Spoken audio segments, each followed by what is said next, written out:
नमस्कार दोस्तों, सुरेन हिंदी क्लास में आप सभी का स्वागत है। 30 सितंबर को आयोजित यूजीसी नेट जेआरएफ हिंदी का पेपर जो हुआ है उसमें आए हुए प्रश्नों के ऊपर जो है हम चर्चा करेंगे कि उसमें जो प्रश्न आए हैं वो किस तरह से आए। देखो, रचनाएं उसका जो पाठ्यक्रम है उसमें से प्रश्न आने तो वाजिब हैं, लेकिन हिंदी साहित्य के इतिहास से जो प्रश्न आते हैं वो प्रश्न महत्वपूर्ण है।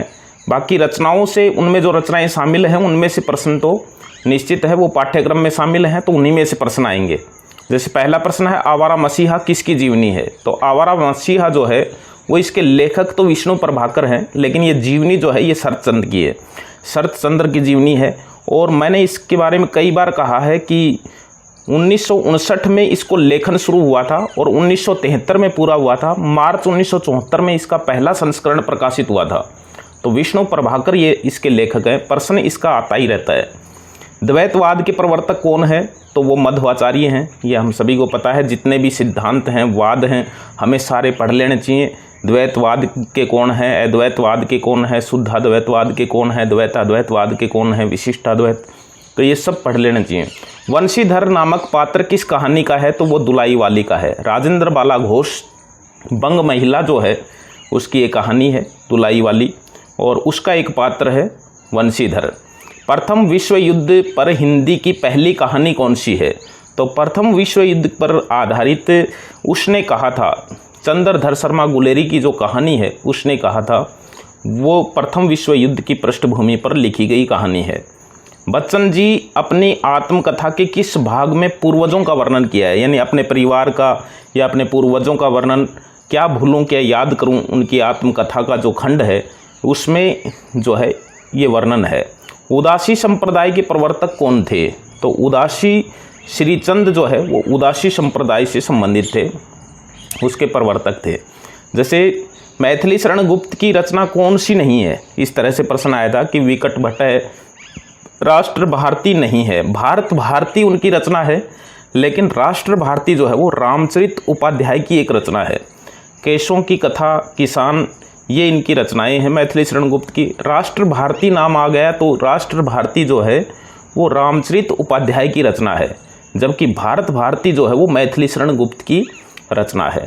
जैसे एक प्रश्न आया था, मेरी भव बाधा रो राधा नागरी सोई, जा तन की झाई पर श्याम हरित दूती होई। श्याम हरित दूती होई पंक्ति में झाई का अर्थ क्या है? तो झाई का अर्थ उसमें जैसे परछाई भी होता है, छाया भी होता है, झांकी भी होता है। तो झाई का अर्थ जो भी है वो उसमें जो भी विकल्प आए हैं उसके आधार पे हो जाएगा। संत नामदेव के गुरु कौन थे? तो संत नामदेव के गुरु जो है वो संत विशोबा खेचर थे। और प्रश्न हो सकता है ऐसे भी आया हो कि संत विशोबा खेचर किसके गुरु थे? तो वो संत नामदेव के गुरु थे। कौन सी आर्य भाषा नहीं है? ऐसा बताया है कि ये जो प्रश्न है ये दोनों ही पारियों में आया है, और इसमें जो प्रश्न हैं वो मिले जुले ही हैं।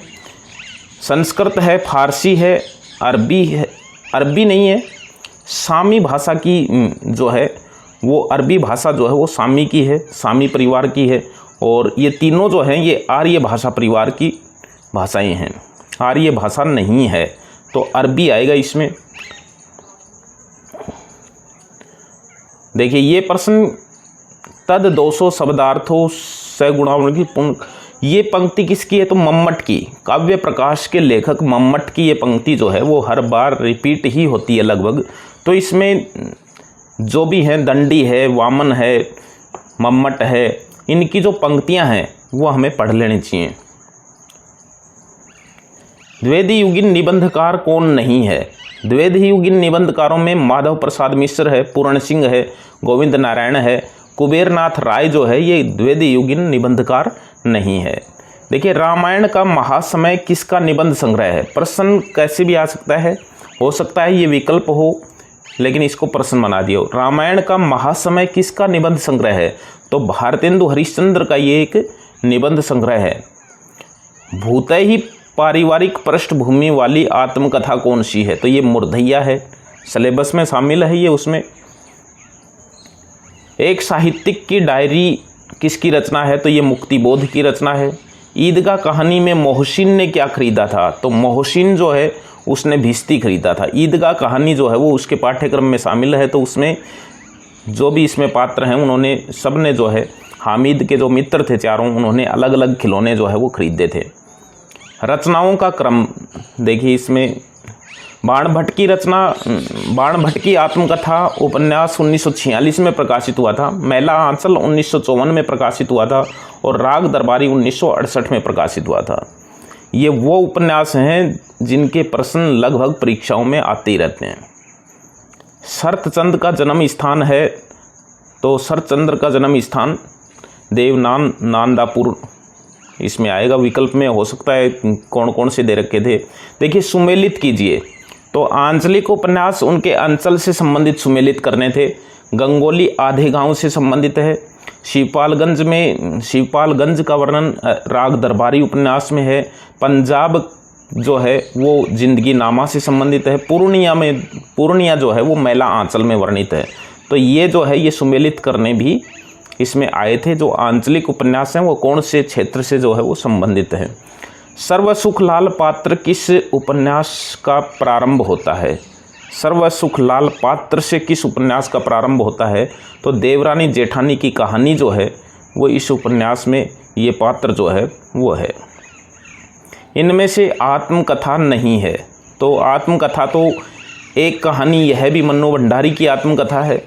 अन्य से अनन्या प्रभा खेतान की आत्मकथा है। बाण भट्ट की आत्मकथा एक उपन्यास है। हजारी प्रसाद द्विवेदी का शेखर एक जीवनी भी एक उपन्यास है। तो इसमें ये दोनों ही जो है वो आत्मकथा नहीं है। 22 का प्रश्न है कि तेरी बाकी अदा पर मैं खुद हूँ फिदा, तेरी चाहत हो दिलवर बया क्या करूँ। उपयुक्त पंक्ति किस कहानी की है? तो ये कहानी जो है वो फणीश्वरनाथ रेणु की कहानी है। तीसरी कसम उर्फ मारे गए गुलफाम, ये इस कहानी के अंदर जो है ये पंक्तियाँ हैं। क्रम का प्रश्न है, काल क्रमानुसार रचनाओं को लगाना है। तो जैसे झूठा सच है 1958 में प्रकाशित है। आपका बंटी 1971 में प्रकाशन है। मानस का हंस 1972 में प्रकाशन है। मैया दास की माड़ी 1988 में प्रकाशित है। गोरी सुंदर पतली केहर काले रंग और 11 देवर छोड़ के चली जेठ के संग, अमीर खुसरो की पहेली का अर्थ है। तो ये एक अमीर खुसरो की पहेली है जिसका अर्थ है अरहर की दाल। अरहर की दाल अस्तित्ववाद में सुपरमैन नीत्शे है।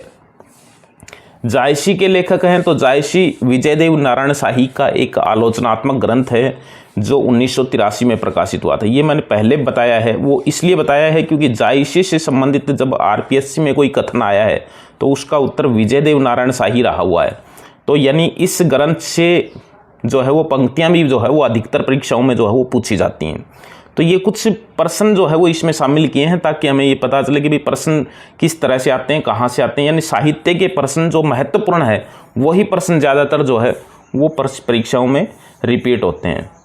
फिर मिलेंगे अच्छे बिंदु के साथ, तब तक